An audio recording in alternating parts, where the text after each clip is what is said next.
everybody. Welcome to Lesson 32. My name is Dave Hill. Thank you for tuning into the Guitar Bible. I know you've been studying hard.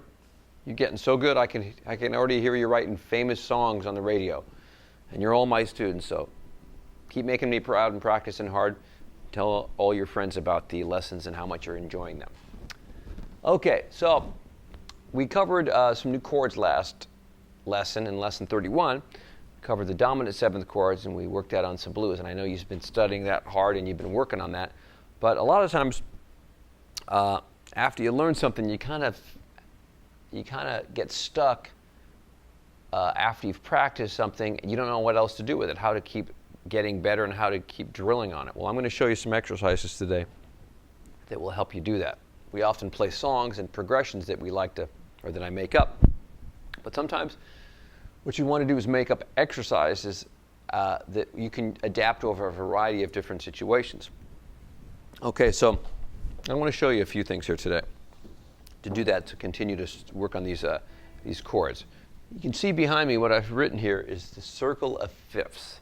Okay, we might have used this in some other lessons before, but what this refers to is the order of all the keys that we have. There's 11 keys, as you can count from the key of C around 1, 2, 3, 4, 5, 6, 7, 8, 9, 10, 11 different keys. Did I count that right? 1, 2, 3, 4, 5, 6, 7, 8, 9, 10, 11, 12? Am I doing that right? I meant that. Okay, so let me start that over again. So you can see behind that on the circle of fifths, all the keys represented, okay? Starting from the key of C, right? If you include that, there's 12 keys that we can go through, okay? And on the bottom here we have F sharp, that it could also be called G flat, okay? So what this refers to also are the order of sharps and flats. If you go this direction, you add a sharp to each key. So in the key of C, there's no sharps or flats. And when you go around clockwise, you add a sharp. That's what the difference between the key of C and the key of G is, one sharp, F sharp. When you go from the key of G to the key of D, there's one more sharp. There's a C sharp added in addition to the F sharp. There's 2 sharps in D, 3 sharps in A, 4, and so forth. And as you go the other direction, down in fourths, you add flats. The key of F has 1 flat, the key of B flat has 2 flats, the key of E flat has 3 flats. So we use this to organize the theory knowledge and the order of sharps and flats so we understand diatonic harmony. But today what we're going to use it for is to just go through practicing our different types of chords that we've learned. Okay? So we're going to use the order of the circle of fifths to go to the different keys that we're going to encompass. Okay? We're not even going to have to go all the way through it, but it'll be a system that makes it really efficient at covering all the shapes, all the shapes that we've been working on. Okay? So I like to use the circle of fifths for a lot of practice devices. Okay. So what we're going to do is we're going to start off, first of all, in this practice routine by just playing along and connecting. Let's just say we're going to establish the first chord. We're going to start off by practicing major seventh chords. Okay, so what we're going to do is we're going to play major seventh chords in 5 positions against my groove here, up and down the neck, to try to show how we can connect all 5 shapes of major sevenths up the neck. Okay, and try to link those together in all the different forms that we know now. Okay. And then after we get done with that, then what we're going to do is we're going to stay in one position. And we're going to go through the circle of fifths, or at least partially through the circle of fifths, to show how you can now go through different keys and stay in one position. So if we went up a fifth from the key of C, let's say from this position, all we'd have to do to play the next chord, which would be G, is to go, okay, well, if this is the C root here, where's the G root in this position? Well, the G root's right there. We already know the root that accommodates, or the chord that accommodates that root position is this position of G. Okay? So we wouldn't have to move to go from C to G because we got a G chord right there. Okay? And when we go up a fifth, again, we're going to go to the key of D. Okay, so I already gave it away, but if we were trying to find a D chord here and we had to find the roots first, we'd go, okay, well, what chord accommodates these two root positions? Well, as I played it a second ago, it's this one right here.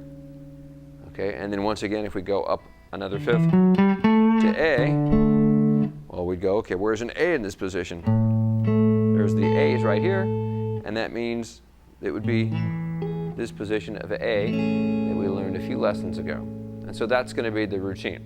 Okay, so we'll go up and down in one key, and then we'll stay in this position. We'll go through keys in one position. Okay, now to make it musical, I kind of bounce back and forth between chords sometimes to kind of tie the chords together more musically. So you'll see on the PDF that you can print out on this lesson.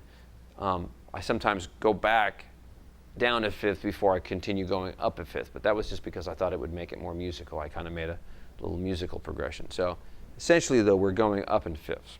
Okay, so here's the tempo we're going to play to. Okay, so let's just start in this position of C, and just kind of give me a nice, kind of a funky, sort of loose, scratchy kind of thing, like.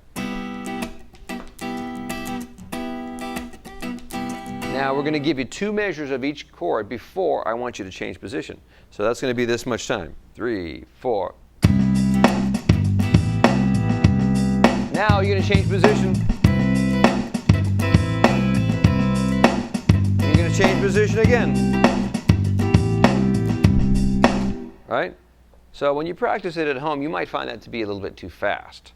However, you can use whatever tempo you want to do the routine, but just the point is you got to do an in-tempo to force yourself to connect without pausing and having to think about it. You want to find that tempo that you can do this without having to stutter and make it smooth. Okay, so let's see if we can keep up with you here. Okay, and then once we get back down, I'm going to go through the circle of fifths in one position, and I'll call it the keys.